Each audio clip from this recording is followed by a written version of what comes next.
Good morning, everyone. Our restaurant is named Bon Appetit. Bon Appetit is a French bar and restaurant. It came from the French word Bon Appetit, which means enjoy your meal. Let me give you a short description about our restaurant. Bon Appetit is a French and Filipino bar and restaurant that introducing a Filipino and French cuisine. Along with it, it is a combination of European ambience and traditional Filipino culture to generate the warm and cozy feeling to the customers. Bon Appetit can occupy a large number of guests. It consists of 469 square meters and divided into a different facility of the restaurant which is suitable for your family, friends, colleagues, and loved ones. France is a country of love that can show them a different aspects of our restaurant, inside or outside, just like love that can bring people together. Bon Appetit tends to bond your loved ones through our food. We wanted to bring the European vibe taste to a Filipino culture by introducing fresh foods and blends. Also, new theme, new designs, new environment that will make them comfortable. We are also introducing some Filipino foods, which is their comfort zone to make them more comfortable to dine with us. Next is the vision. The vision, mission, and objectives of Bon Appetit. Our vision is to be the leading and the best Filipino French cuisine worldwide, and we're creating opportunity to others to show their skills related to ours. We come up to this vision because our goal is to be the greatest. Gusto namin yung kami yung magiging number one worldwide, and we're creating opportunities to others, lalo na sa mga taong nangangailangan to show their skills para pakita yung mga talento nila na related sa amin. Our mission is to give satisfaction to our wonderful guests by serving delicious food, to provide food of the highest quality at an affordable price, to establish a new environment, to embrace a culture of Filipino-French culture. We want to give every guest a moment that they will always looking for. To achieve our goal, we come up to this mission.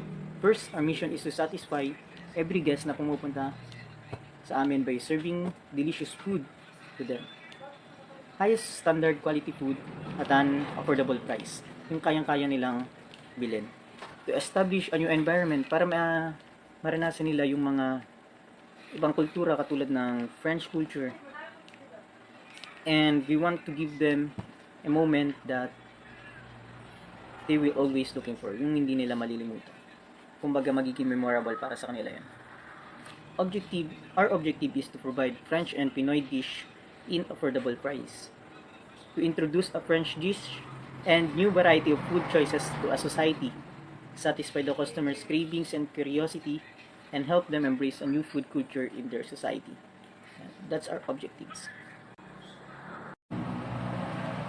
4.2 Pricing Policies.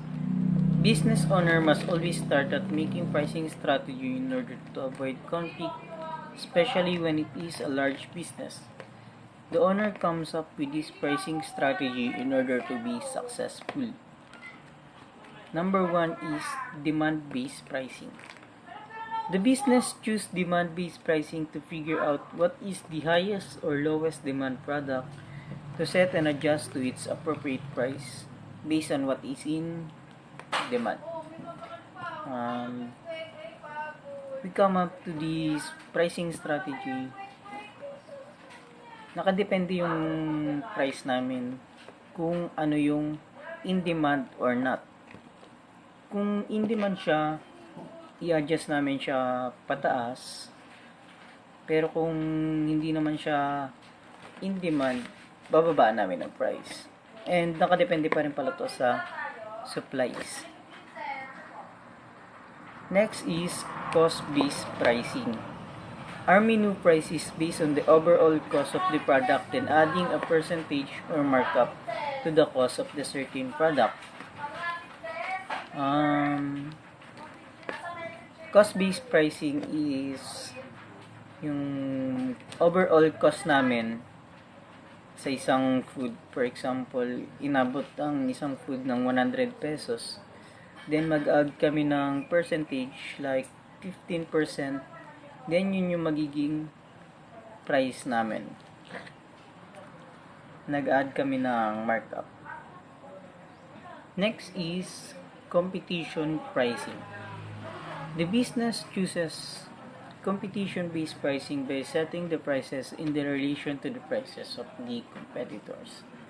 Yung price namin is much lower to the competitors. Kumbaga, pinag-aralan naming mabuti yung prices ng competitors, then isa-set namin yung price namin much lower than to the competitors. Stay out pricing. Our menu price is set in low price so that the competitors will be discouraged from entering market. We come up to this pricing strategy. Yun na nga, katulad kanina, sinabi namin yung price namin, we set it in the low price. So, yung mga magtatayo na ibang business na magiging katulad ng business namin will be discouraged because yung price namin is much lower than them. For the menu, naglagay kami ng dalawa, which is Filipino and French. Na sa French menu, di ba nga, ang team na restaurant namin is French. So, kaya kami naglagay ng French menu. Tapos, doon sa French menu, may table d'hote and a la carte. Ganoon din sa Filipino. At di ba naman natin na pag table d'hote, parang, na siya, style package na kung saan may soup, salad, appetizer, main course, drinks, cocktails. Then, sa table d'hote, ay sa, sa a la carte, magkakabukod sila. Ganon din yung price is magkakabukod. Unlike sa table d'hote, iisa na yung price nila. Then, kaya kami naglagay ng Filipino menu kahit ito ay French restaurant. Kasi nga hindi naman lahat ng customer prefer nila yung French cuisine. May mga tao pa din talaga na mas gusto yung nakasanayan na na lasa ng pagkain. Tapos, ganon din sa French menu, naglagay kami ng translation or subtitle na kung saan kung French man yung maging bisita or maging guest dun sa restaurant, is may intindihan nila yung nilalaman ng menu. Then, kung sakali namang Pilipino, yung guest, may intindihan din nila kasi bali dalawa yung salita na nandun sa loob ng menu. This is the perspective floor plan that we created for the Bon Appetit French bar restaurant. The restaurant has a total area of 369 square meters and divided into different facilities of the restaurant. First is the entrance. Upon the entry of the restaurant, they will face the facade of the restaurant, which is a European vibe and Filipino culture combined, which is a perfect spot for taking pictures for the guests. Next to it is the dining area, which can occupy 36 guests at the same time. Next facility are the connected rooms, which is the waste disposal and the comfort room. You can see there is only one door na makikita or visible dun sa pinakang pinto. The reason behind it was we just wanted to stay hidden yung mga aking waste disposal kasi kailangan hidden siya sa operation talaga. Makikita nyo, ito yung pinakang waste disposal niya. And then, saka pa lang makikita pagpasok dito sa pinto, another room for the comfort room, which is meron siyang 3 cubicles at isang sink. Kung mapapansin nyo, meron pa rin siyang another room which is the passageway. Ito. Yan, passageway siya, papunta naman sa receiving area or sa locker room. Design talaga siya para sa pag-dispose ng mga waste disposal. Hindi na siya magkaroon ng close contact sa dining area as well as in the kitchen. Diretso na po siya sa receiving area, tapos diretso na rin siya sa labas. Ayan. Pagkagaling niya dito sa waste disposal, tapos receiving area, then dun sa exit. Next facility are the receiving area. Receiving area is composed of the beverage area, dry storage, and walk-in fridge. Tapos meron din siyang fire exit or as a back door para na rin dun idadaan yung ibang other materials from outside. And then there is another door connected from the bar. And then another door for the dining area from the kitchen. And then another door for from the cooking area. Next is the cooking area. Makikita natin dyan yung pinaka-waiter section. Dyan ina-assemble po yung mga pagkain before siyang mai-deliver dun sa customer na nag-order. And then next to it, yung pinakang bar. Mini bar lang siya actually. Malaki lang po yung drawing kasi gusto lang namin ma-emphasize yung bar. Yung bar po is mini bar lang siya na may another entrance din naman just in case na may mga pasaway na hindi na kailangan dumaan dun sa pinakang dining area kung ang purpose mo is sa bar, may entrance naman para sa bar siya. Here are the competition for each facility. Functional areas. For the assembly, receiving storage 15%, hot and cold 10% each, waiter section 10%, warewashing and waste disposal 10%, locker room 10%, beverage area 20%, cooking space 15%. Ginamit namin yung 369 as a total area of the total kitchen area, and then multiplied by percentage, doon namin nakuha yung pinakang approximate area of each facilities, which is 369 times 0.15 equals 55.35.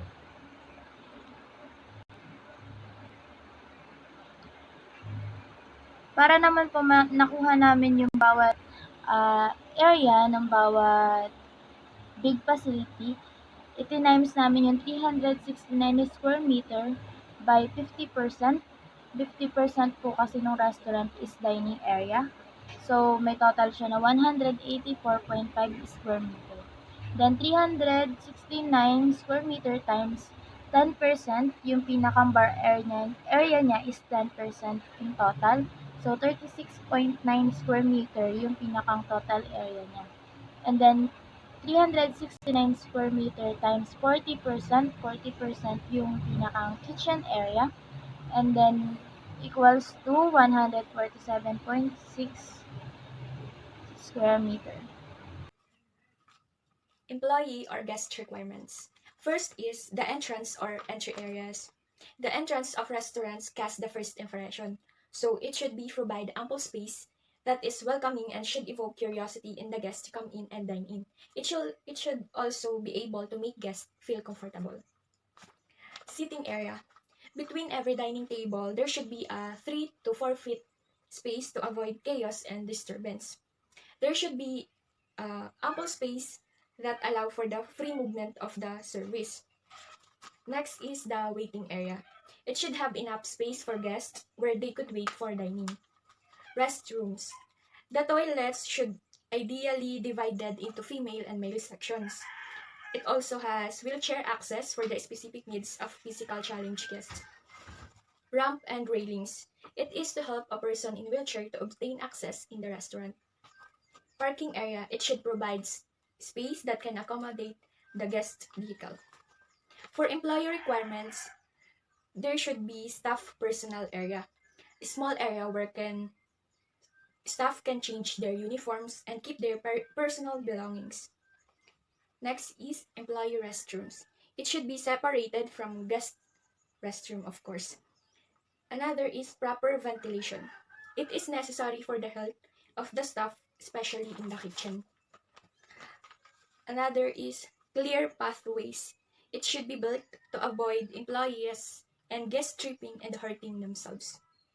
And last is designated areas or spaces. Spaces includes for cooking equipment, food preparation and dishwashing, as well as cold and dry food storage. The layout of this should be made in such a way that allows staff to move in quickly and efficiently. Market distribution. Calawag is a known municipality in Quezon that's within the coastal area. Most of its tourist spots features long pristine shorelines such as the Pasig Island shore and the Kapalohan White Sand Beach. Calawag is located on the northeastern end of Tayabas Isthmus and along the Maharlika Highway, also known as the Pan-Philippine Highway, is the Calawag Rotonda in Barangay Santa Maria. It is known as the entrance to the town proper of Calawag. The municipal center of Calawag is situated at approximately 13 degrees 75 north and 122 degrees 17 east in the island of Luzon. The total land area of Calawag is 324.71 square kilometers or 125.37 square miles, which constitutes to 3.61% of Quezon's total area. With 81 barangays, its population based on the late census was 73,139, which figures the population density of 225 inhabitants per square kilometer or 583 inhabitants per square mile. With Calawag being a first-class municipality in Quezon Province, our target market would be among travelers who visits the town and citizens within the area. To be precise, it will be within the demography of age 18 and above, either independent individuals or for families. Since we will be giving much effort to the ambience as well, people who are active in social media would also be one of our markets. For the religious background, Roman Catholic is the most influenced religion in Calawag, Quezon, and the other population belongs to the other religion like Iglesia ni Cristo, Born Again, etc. For the job category, we have here the list of establishment in Calawag, Quezon, such as hardware, lending firms, phone shops, cafes, carinderias, salon, spa, beauty shops, repair shops such as shoe repair, cellphone repair, na kung saan ay pwedeng pagkunan ng trabaho ng mga Calagüeñan or dito sila nagtatrabaho sa mga establishments na to. And the other population are engaged in agriculture and fisheries. And the other is employee in the different industries. The most yung karamihan nakukuha na income ng municipality of Calawag is nanggagaling sa agriculture and for the situation of product service, tumataas yung demand ng municipality of Calawag tuwing month of May, which is fiesta dun sa bayan nila from 20th of May until 25.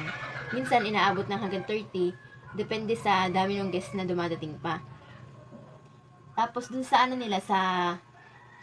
sa fiesta nila or dun sa celebrate na na fiesta ng bayan nila ay mayroon silang mga festival, yung alimango or crab festival, kung saan yung mga alimango nag-race, tapos yun yung karamihan dinadayo dun ng mga guests, yung mga nagkakarahan na alimango. Tapos dun naman sa sa Fishport, Calawag Port, yung may malaking sea, dun minsan may mga madami ding napunta na mga guests kasi makikita mo dun yung sunset.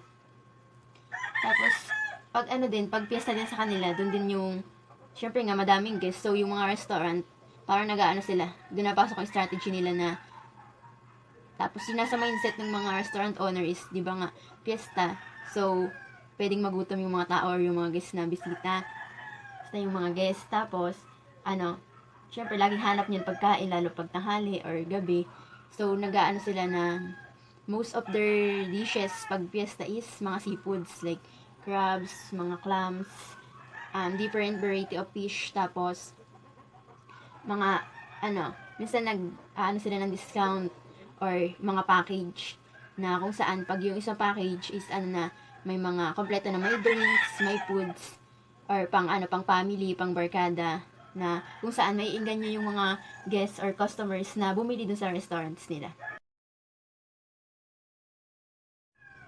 For the projection demand, naglagay dito ng 5 years, which is from 2021 to 2025. This year is 2021. Ang nilagay namin guest is 50,189. Kasi nga 'di ba pandemic, so hindi pa ganun kadami yung mga dumadating na guest sa bahay ng Kalawag. Parang yun yung inassume namin na because of the pandemic, hindi ganun kadaming dadating na guest. Then from until 2022, dumami yung guest ng 10% kasi di ba nga 1 year pa yung lilipas. Hindi natin alam na baka 2022 wala nang pandemic, lalo't ngayon may vaccine na. Hindi natakot yung mga tao na lumabas sa sa barangay nila or sa bayan. So, dadayo sila sa bayan ng Kalawag. Lalo na kasi na-celebrate yung fiesta. Then, until 2025, increase ng 10% hanggang sa maging 73,478.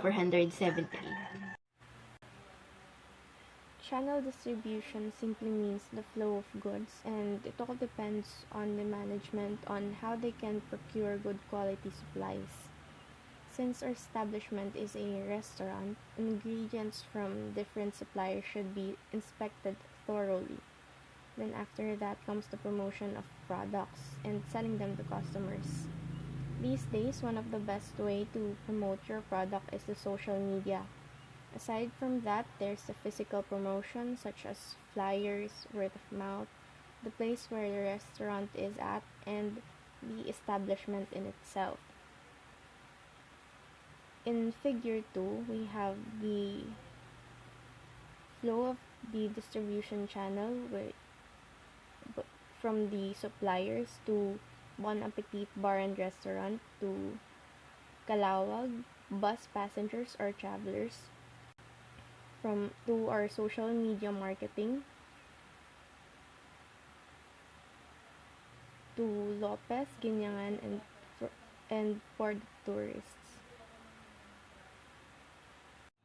We've conducted a SWOT analysis in this study to identify the strength of the restaurant as well as with the weaknesses, opportunities, and threats.